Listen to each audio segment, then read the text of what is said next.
राजस्थान में एक बार फिर सियासी पार्ट 2 फिल्म की शूटिंग शुरू हो चुकी है और इसका खुलासा हमने आपके सामने कल ही कर दिया था। वाकई साहब, सूबे में अब सियासी रंग बिखरने लगे हैं। हालांकि होली का मौका आने में अभी जरूर कुछ वक्त बाकी है, लेकिन हाल ही में जिस तरह से कांग्रेस के पूर्व मुखिया राहुल गांधी ने मरुधरा का 2 दिन तक दौरा किया, अब उस दौरे पर राजस्थान का विपक्ष यानी भारतीय जनता पार्टी भी मुखर होने लगी है।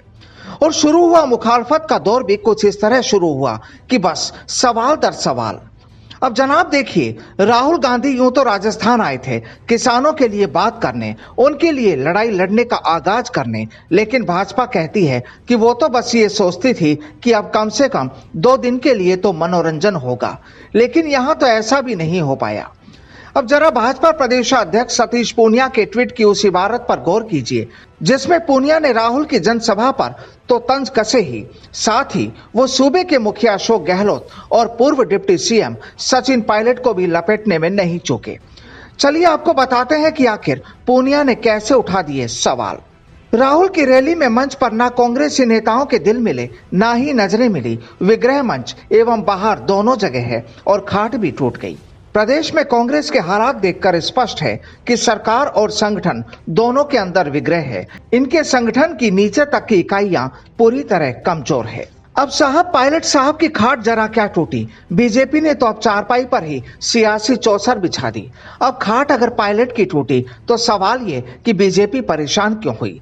जनाब, इसी को कहते हैं सियासी घमासान। बस मुद्दा मिले तो लपक लिया जाए, क्योंकि जाहिर है ये खाट भी बार बार नहीं टूटती और इसे बीजेपी भी बखूबी समझती है। और बात जब विरोधी खेमे की हो तो यहाँ तो बीजेपी ने सूबे के मुखिया और पायलट की नजरों को भी पढ़ लिया, कर दिया उस पर भी ट्वीट। आखिर विपक्ष है तो भड़ास भी निकालनी ही थी। जनाब, बीजेपी ने तो यहां तक कह दिया कि कांग्रेस के संगठन इकाइयां भी कमजोर है। लेकिन यहां एक पुरानी कहावत को भी नकारना नहीं चाहिए कि आदमी को अपने गिरवा में भी झांकना चाहिए।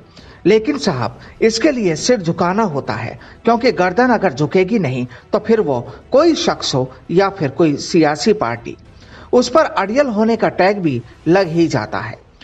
हम यहाँ ये नहीं कहते कि कोई यहाँ अड़ियल है, लेकिन जब जंग सियासी हो तो जाहिर है हथियार भी कई तरह के इस्तेमाल करने होते हैं और यहाँ भी शायद ऐसा ही हो रहा है।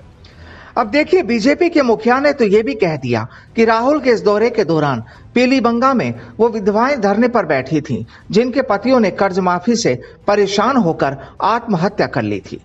लेकिन राहुल गांधी जी को न इनसे मिलने की सूझी, ना ही उन्होंने कर्ज माफी का वायदा पूरा करने के लिए मुख्यमंत्री जी को कहा। वाकई सवाल तो बड़ा है, क्योंकि किसी भी सूबे की हुकूमत का दायित्व होता है कि वो अपनी जनता का दुख दर्द समझे। लेकिन ये सब भी केवल एक ही दल पर नहीं बल्कि सभी राजनीतिक पार्टियों पर लागू होते हैं। बहरहाल, राहुल गांधी की राजस्थान यात्रा अभी कुछ दिनों तक चर्चाओं में रहने वाली है।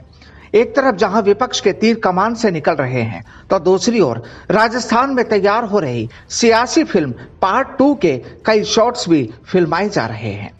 अब ये शूटिंग कैसी होगी, शूटिंग का शेड्यूल कैसा होगा और क्या होगी इस सिनेमा की स्क्रिप्ट, आपको वो भी जल्द ही बताएंगे। बस थोड़ा इंतजार का मजा लीजिए।